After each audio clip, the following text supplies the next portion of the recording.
everyone, we're going to look at 5 simple steps to answer any exam question. So what I want to try and give you is 5 steps that you can use to answer any exam question regardless of the subject. Because what we need to realise is that for the majority of your exam questions, the skills you need are generic. That means they are the same across all of your subjects. What we need to do is put these steps in place to make sure that we reduce the errors in our exams and improve our grades. So step 1, the first thing you need to do is double read the question. So by the question I mean all of the area inside of this red circle. So it's not just the question and information, it's actually the text, it's the diagrams as well. Now the reason why I want you to do this is because your brain will offer up an answer immediately when you read the question once. Now that might not be the best answer, or it may be an incorrect answer. So by reading it twice, it gives your brain a little bit more time to digest the information and hopefully allow you to produce a better answer. So that's the first step that you need to follow. Step 2, I need you to identify the topic. Okay, now this is very important because for me this helps find the correct path, the correct information, recall the correct information that you'll need to answer the question. Okay, so for example, this question, after I've read it, my brain's popped out that it's about speciation, something that you'll cover in biology. Now from this, when I've revised, I've probably had a cue card or some notes with the title of speciation, and hopefully this is like a cue or a little bit of recall that will help you remember the information that you will need to answer this question. So step 2 is to identify the topic or the purpose of the question. Now, once you've identified the topic, what we then need to do is understand what the exam question wants us to do. Now, the way we're going to get that information from is by identifying the exam command words. So in this example, what they've asked me to do is suggest how. So that is my exam command word. That's going to tell me what I need to write and how I need to answer this question. Now, there are lots of exam command words. Okay, on this side here, what I have is a selection of the most common ones. Okay, so you've got define, outline. They're generally 1 or 2 mark answers, so you're looking for 1 or 2 points. Describe are generally 3, maybe up to 4 marks. You just need to give an account of what happens. You don't need to say why, it's just what happens. Now you've then got questions like discuss, evaluate, assess, analyze. What they need you to do is produce a balanced argument. Okay, so what you need is you need to have positives and negatives of different things that are presented in the question, and more often than not, you need to finish with a conclusion that is explained or justified.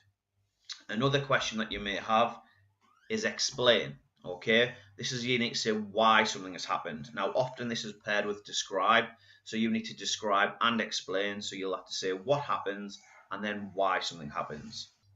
The next one is justify, so you may need to give a reason or a justification for a choice you've made based on information that was presented. These are the most common exam questions. Okay, there are others that are more specific to each subject. So for example, in English they might say how does the writer portray. In maths you may have calculate or estimate more often, but these are generally keywords that will come up in many exam questions. Okay, so if you want to find out the exam command words that you will need for your course, what you need to do is open something like Google or a search engine, and what you need to type in is your exam board, for example, or just type in exam keywords like I have up here at the top, and then you'll see that links come up from your exam board. So if you click on the link, what it'll come up with is a list of command words that you need to know for your summer examinations. If they're not on this list, they will not expect you to know how to use them. Okay, so it's up to you to make sure that if you have got an English exam that you look specifically at the types of English command words that will be coming up and make sure you're comfortable with what they mean. There's a PDF here, so you can download it and print it off so to make it more readable and accessible. Once you've got your command words, what you need to do is you then need to look for clues. Now this is one of the most important parts of your exam technique, because usually within the exam question they will provide you with additional information that is important for the answering of the question. So what you need to always ask yourself is, why have they given me this text, or why have they given me this image? Okay, so in this example they'll give you figure 2, which shows the path of the water currents. It also gives you a scale. Now the reason why it gives you a scale is because in the exam a very popular answer is the Madagascan lemurs may have swam. Now if you look at the scale from Africa to Madagascar, you are probably looking at a 600-kilometer swim. So that's impossible. Okay, so the reason why that diagram is there for figure 2 is because that was needed to help guide you in your answer for part C of this question. So please make sure if they give you this information that you are working hard and trawling through to look for clues and key information. The final step is you need to look at the number of marks available. So we've done steps 1 to 4. Now what we need to do is say, right, this is a suggest question, and now I've highlighted the number of marks this question is worth. Now this is only worth 1 mark, so if I make 1 point, this should answer the question. Okay, so these are the 5 steps that you need to go through. So what I'm going to do is I'm going to go through how to do it for a different type of question, so you can see all 5 steps side by side.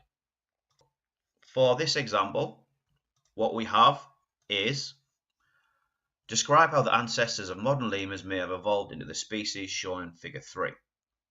Okay, so I've read it once, so for step 1 I then reread it for a second time. So describe how the ancestors of modern lemurs may have evolved into the species shown in figure 3. Okay, so I've read it twice. Okay, the next step is I've identified that this is a question on speciation. So step 2, identify the topic. Step 3, I need to look for the exam keyword or command word. So here we have describe. So what I need to say is what happens. I don't need to say why it happens, because it's not an explain question. I just need to say what happens. So after I've done that, I'm then going to look for the information from the question. So step 4, that I will need to answer it. So the information here is, it says I need to use figure 3. So I'll put a diagram of figure 3. So I should refer to species P and Q in my answer. It's also a key thing that it's how it's evolved into different species. This should help you separate it from whether it's a question about evolution or speciation. Now, once I've done all of that, I should be getting a reasonable idea about what I need to write. The last thing I need to do is I need to look at how many marks it's worth. Now, if it's a describe question worth 5 marks, it's probably looking for 5 points. Okay, so now that I've got all of that, that should allow me to answer this question and get a really, really good mark. So what I'm going to do is I'm going to give you another example, but I'm going to take it out of context and I'm going to use a completely different subject. So if we look at this question, for putting it all together in a different subject, this is a psychology question. So step 1, we're going to read it twice.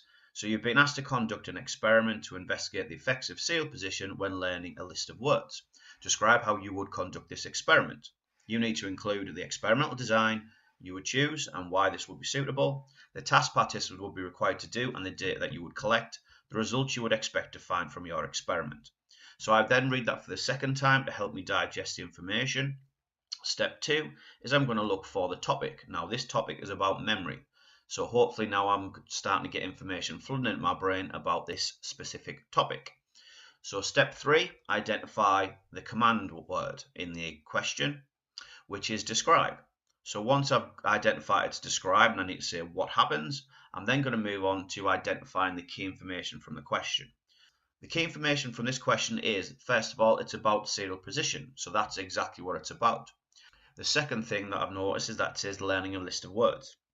This is important because this will be needed to help me write the response underneath. I've also identified that the 3 bullet points. Now this is something to watch out for on a lot of exam questions. If there are 3 bullet points, you must discuss what the 3 bullet points outline. So in this example, I have to measure the experimental design, I have to measure the task, and I have to mention the results you would expect. If I don't hit each of those 3 bullet points, I'm going to lose marks, and that's guaranteed. So that information is vitally important for helping you produce a good answer for this question. The last stage which I need to look at is how many marks it's worth. So this is a describe question worth 6 marks. So I need to make sure that I've got 6 points that are well explained. So you can see that it doesn't matter which subject you were looking at. The method is the same. The process is the same. The keywords expect you to do the same thing. So if you develop your exam technique in this process, it will help you through all of your exams. I hope you found this helpful. If you have, please make sure you subscribe and like it, because there'll be new videos coming every week on different topics. If there's any topics that you'd like me to focus on, please leave a comment below and I can be able to do a video and post that next week. If your exams are coming up, good luck in your exams, and I hope you do well and you get everything that your efforts deserve. Thanks for watching.